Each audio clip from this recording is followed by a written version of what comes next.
The Russian conquest of Siberia took place in the 16th and 17th centuries, when the Khanate of Sibir had become a loose political structure of vassalages that were being undermined by the activities of Russian explorers. Although outnumbered, the Russians pressured the various family-based tribes into changing their loyalties and establishing distant forts from which they conducted raids. To counter this, Kuchum Khan attempted to centralize his rule by imposing Islam on his subjects and reforming his tax-collecting apparatus. Conquest of the Khanate of Sibir. The Russian conquest of Siberia began in July 1580 when some 540 Cossacks under Yermak Timofeyevich invaded the territory of the Volgals, subjects to Kuchum, the Khan of Siberia. They were accompanied by 300 Lithuanian and German slave laborers, whom the Stroganovs had purchased from the Tsar. Throughout 1581, this force traversed the territory known as Ugra and subdued Volgal and Ostyug towns. At this time, they also captured a tax collector of Kuchum. Following a series of Tatar raids in retaliation against the Russian advance, Yermak's forces prepared for a campaign to take Kashlyk, the Siberian capital. The force embarked in May 1582.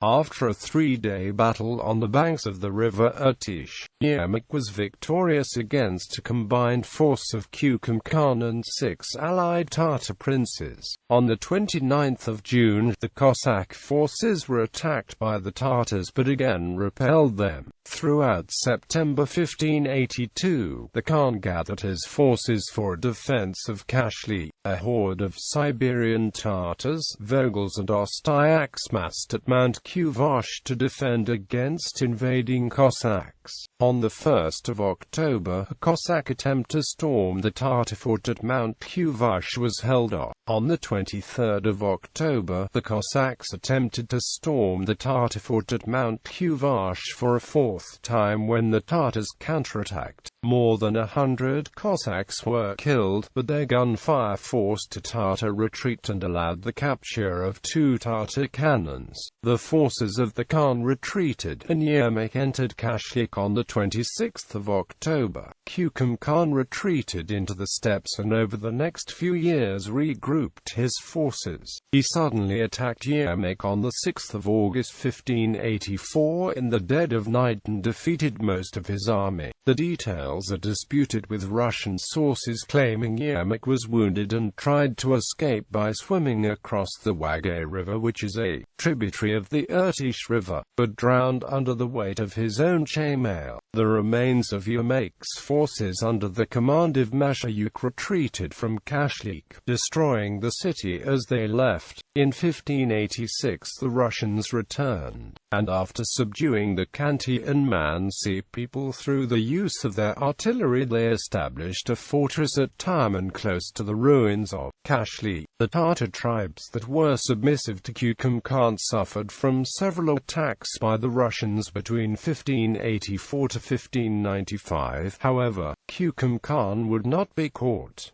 Finally, in August 1598, Kuchum Khan was defeated at the Battle of Ermin near the river Ob. In the course of the fight, the Siberian royal family were captured by the Russians.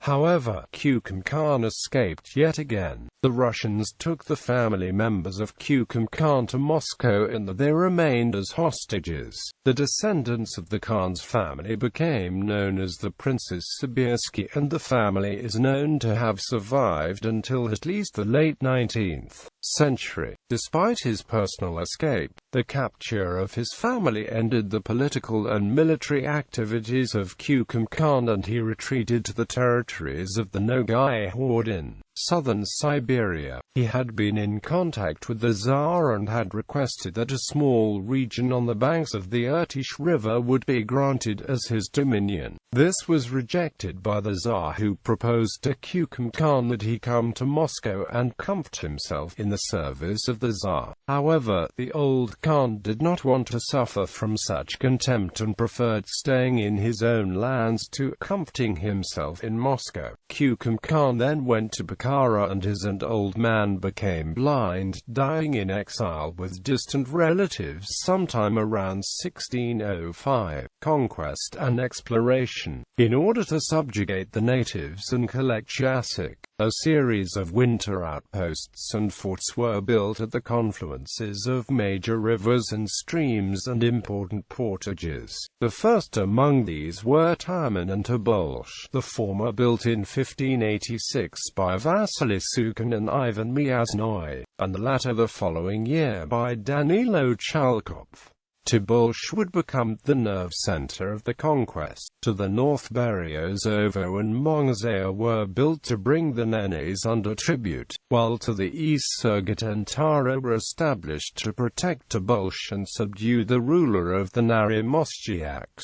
Of these, Mongzaya was the most prominent, becoming a base for further exploration eastward. Advancing up the Ob and its tributaries, the Ostrogs of Kesk and Tomsk were built. Kesk-Sluzhiludi reached the Yenisei in 1605, descending it to the Sim. 2 years later, Mongolian Promyshleniks and traders descended the Tarakan to its confluence with the Yenisei, where they established the Zimovy Tarakansk. By 1610, men from Tarakansk had reached the mouth of the Yenisei and ascended it as far as the Sim, where they met rival tribute collectors from Kesk. To ensure subjugation of the natives, the Ostrogs of Yeniseisk and Krasnoyarsk were established. Following the Khan's death and the dissolution of any organized Siberian resistance, the Russians advanced first towards Lake Baikal and then the Sea of Okhotsk and the Amur River. However, when they first reached the Chinese border, they encountered people that were equipped with artillery pieces, and here they halted. The Russians reached the Pacific Ocean in 1639.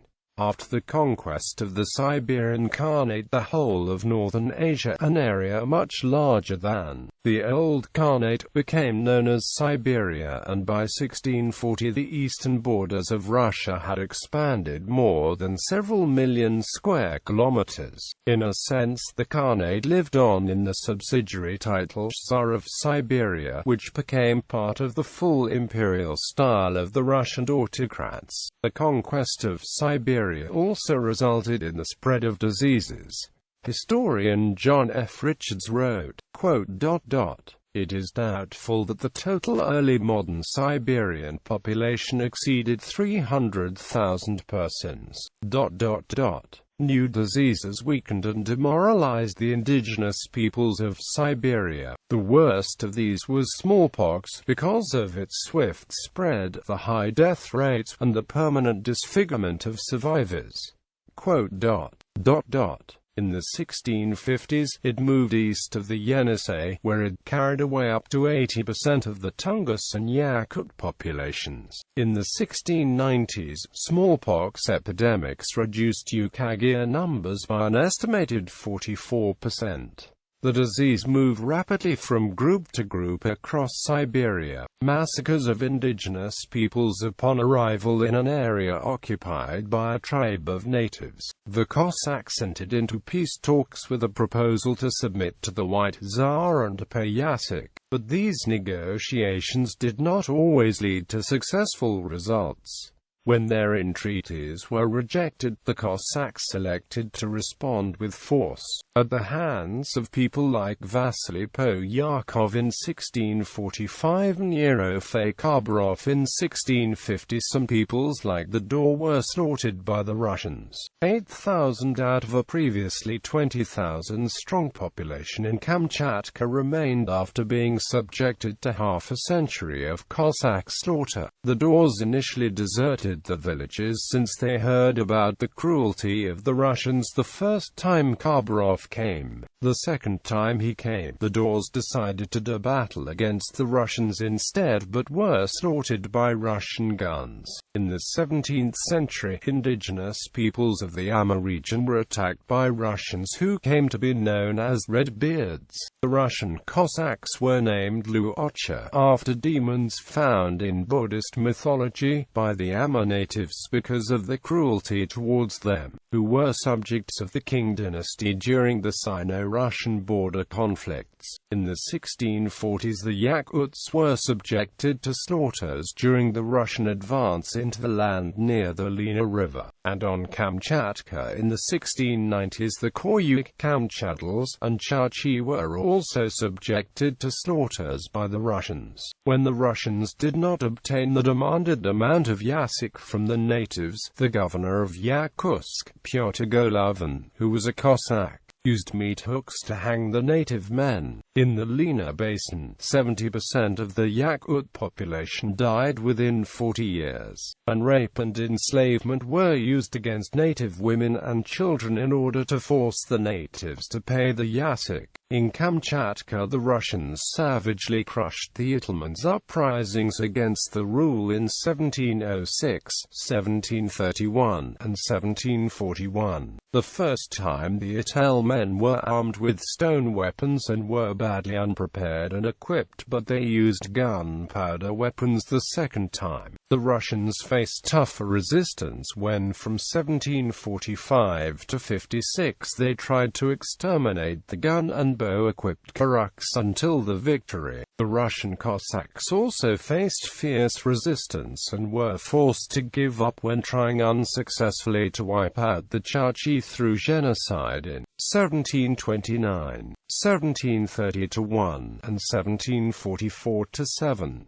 After the Russian defeat in 1729 at Chachi Hands, the Russian commander Major Pavlotsky was responsible for the Russian war against the Chachi and the mass slaughters and enslavement of Chachi women and children in 1730-31. But his cruelty only made the Chachis fight more fiercely. A genocide of the Chachis and Kazakhs was ordered by Empress Elizabeth in 1742 to totally expel them from the native lands and erase the culture through war. The command was that the natives be totally extirpated, with Pavlotsky leading again in this war from 1744 to 47, in which he led to the Cossacks, with the help of Almighty God and to the good fortune of Her Imperial Highness, to slaughter the Chachi men and enslave the women and children as booty. However, the Chachi ended this campaign and forced them to give up by killing Pavlotsky and decapitating him. The Russians were also launching wars and slaughters against the Kazakhs in 1744 and 1753-4. After the Russians tried to force the natives to convert to Christianity, the different native peoples like the Kazakhs, Chachis, Itelmens, and Yukagirs all united to drive the Russians out of the land in the 1740s, culminating in the assault on Nizhny Kamchatka Fort in 1746. Kamchatka today is European in demographics and culture, with only 2.5% of it being native, around 10,000 from a previous number of 150,000, due to the mass slaughters by the Cossacks after its annexation in 1697 of the Itelmen and Koyaks throughout the first decades of Russian rule. The genocide by the Russian Cossacks devastated the native peoples of Kamchatka and exterminated much of the population. In addition to committing genocide, the Cossacks also devastated the wildlife by slaughtering massive amounts of animals for fur. 90% of the Kamchadals and half of the Vogels were killed from the 18th to 19th centuries, and the rapid genocide of the indigenous population led to entire ethnic groups being entirely wiped out, with around 12 exterminated groups which could be named by Nikolai Idrunzevas of 1882. Much of the slaughter was brought on by the fur trade. The Aleutians were subjected to genocide and slavery by the Russians for the first 20 years of Russian rule. with the Alush women and children captured by the Russians and Alush men slaughtered. The regionalist oblastniki in the 19th century among the Russians in Siberia acknowledged that the natives were subjected to immense genocidal cruelty by the Russian colonization, and claimed that they would rectify the situation with the proposed regionalist policies. The Russians used slaughter, alcoholism and disease to bring the natives under the control, who were soon left in misery, and much of the evidence of their extermination has itself been destroyed by the Russians, with only a few artifacts documenting their presence remaining in Russian museums and collections. The Russian colonization of Siberia and conquest of its indigenous peoples has been compared to European colonization in the United States and its natives, with similar negative impacts on the natives and the appropriation of the land. The Slavic Russians outnumber all of the native peoples in Siberia and its cities except in the Republic of Tuva, with the Slavic Russians making up the majority in the Buryat Republic and Altai republics, outnumbering the Buryat and Altai natives. The Buryat make up only 51% of their own republic, and the and Altai each are only 1/3, and the Chachi, Evenk, Khanti, Mansi, and Nenes are outnumbered by non-natives by 90% of the population. The natives were targeted by the Tsars and Soviets' policies to change the way of life, and ethnic Russians were given the natives' reindeer herds and wild game which were confiscated by the Tsars and Soviets. The reindeer herds have been mismanaged to the point of extinction. The Ainu have emphasized that they were the natives of the Kuril Islands and that the Japanese and Russians were both invaders. In 2004, the small Ainu community living in Kamchatka Krai wrote a letter to Vladimir Putin, urging him to reconsider any move to award the southern Kuril Islands to Japan. In the letter they blamed both the Japanese, the Tsarist Russians and the Soviets for crimes against the Ainu such as killings and assimilation, and also urged him to recognize the Japanese genocide against the Ainu people, which was turned down by Putin.